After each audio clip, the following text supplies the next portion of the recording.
ডিসেম্বরেই শেষ হচ্ছে স্বপ্নের পদ্মা সেতুর মূল অবকাঠামো নির্মাণ কাজ। আর মাত্র 4টি স্প্যান বসলেই দৃশ্যমান হবে পুরো সেতু। প্রকল্প পরিচালক বলছেন, ডিসেম্বরের মধ্যে সব স্প্যান বসানো শেষ হলেও নির্ধারিত সময় 2021 সালের জুনের মধ্যে প্রকল্প শেষ করা কঠিন হবে। প্লাবন রহমানের রিপোর্টে বিস্তারিত। করোনা ও বন্যার কারণে মাঝখানে 4 মাস অনেকটা স্থবির ছিল পদ্মা সেতুতে স্প্যান বসানোর কাজ, কিন্তু সব বাধা পেরিয়ে আবার গতি ফিরেছে পদ্মা সেতুর কর্মযজ্ঞে। গেল 10 অক্টোবর থেকে 12 নভেম্বর পর্যন্ত সময়ে পদ্মায় বসে গেছে নতুন 6টি স্প্যান। সবশেষ 37তম স্প্যান বসানোর মাধ্যমে মূল সেতুর এখন 5550 মিটার দৃশ্যমান। আর মাত্র 4টি স্প্যান বসানো গেলেই স্বপ্নের পদ্মা সেতুর 6.15 কিলোমিটার দৃশ্যমান হবে। সেক্ষেত্রে ডিসেম্বরের মধ্যেই সব স্প্যান বসানোর ব্যাপারে আশাবাদী প্রকল্প পরিচালক।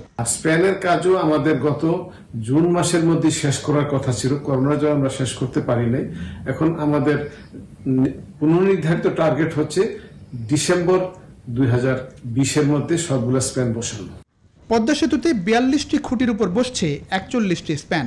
এর মধ্যে বসে গেছে 37টি, বাকি 4টি স্প্যানের 2টি চলতি মাসে এবং শেষ 2টি বসানোর পরিকল্পনা রয়েছে বিজয়ের মাস ডিসেম্বরে। চলতি বছরের 31 অক্টোবর পর্যন্ত মূল সেতুর অগ্রগতি 90.50 ভাগ। আগামী বছরের জুনে প্রকল্প শেষের লক্ষ্য থাকলেও করোনা বাস্তবতায় তা সম্ভব হচ্ছে না বলেই জানাচ্ছেন প্রকল্প পরিচালক। কাজের নির্ধারিত সময়সীমা জুন 2021, কিন্তু এর মধ্যে পারা যাবে না, কারণ করোনা এবং বন্যা আমাদেরকে পিছিয়ে দিচ্ছে। আমরা চেষ্টা করছি 2021-এর ডিসেম্বরের মধ্যে কাজ শেষ করার জন্য। হয়তো এটা জানুয়ারি ফেব্রুয়ারিও চলে যেতে পারে। 6.15 কিলোমিটার দৈর্ঘ্যের দ্বিতল পদ্মা সেতুর পুরোটাই নির্মিত হচ্ছে স্টিল ও কংক্রিট স্ট্রাকচারে।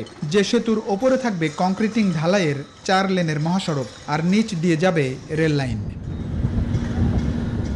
করোনার প্রভাবে একই সঙ্গে প্রতিকূল পরিবেশের মধ্যেও থেমে নেই পদ্মা সেতু প্রকল্পের কাজ। প্রকল্প সংশ্লিষ্টরা আশা করছেন 2021 সালের জুনে না হলেও 22 সালের নতুন লক্ষ্যমাত্রার মধ্যেই শেষ হবে প্রকল্পের কাজ।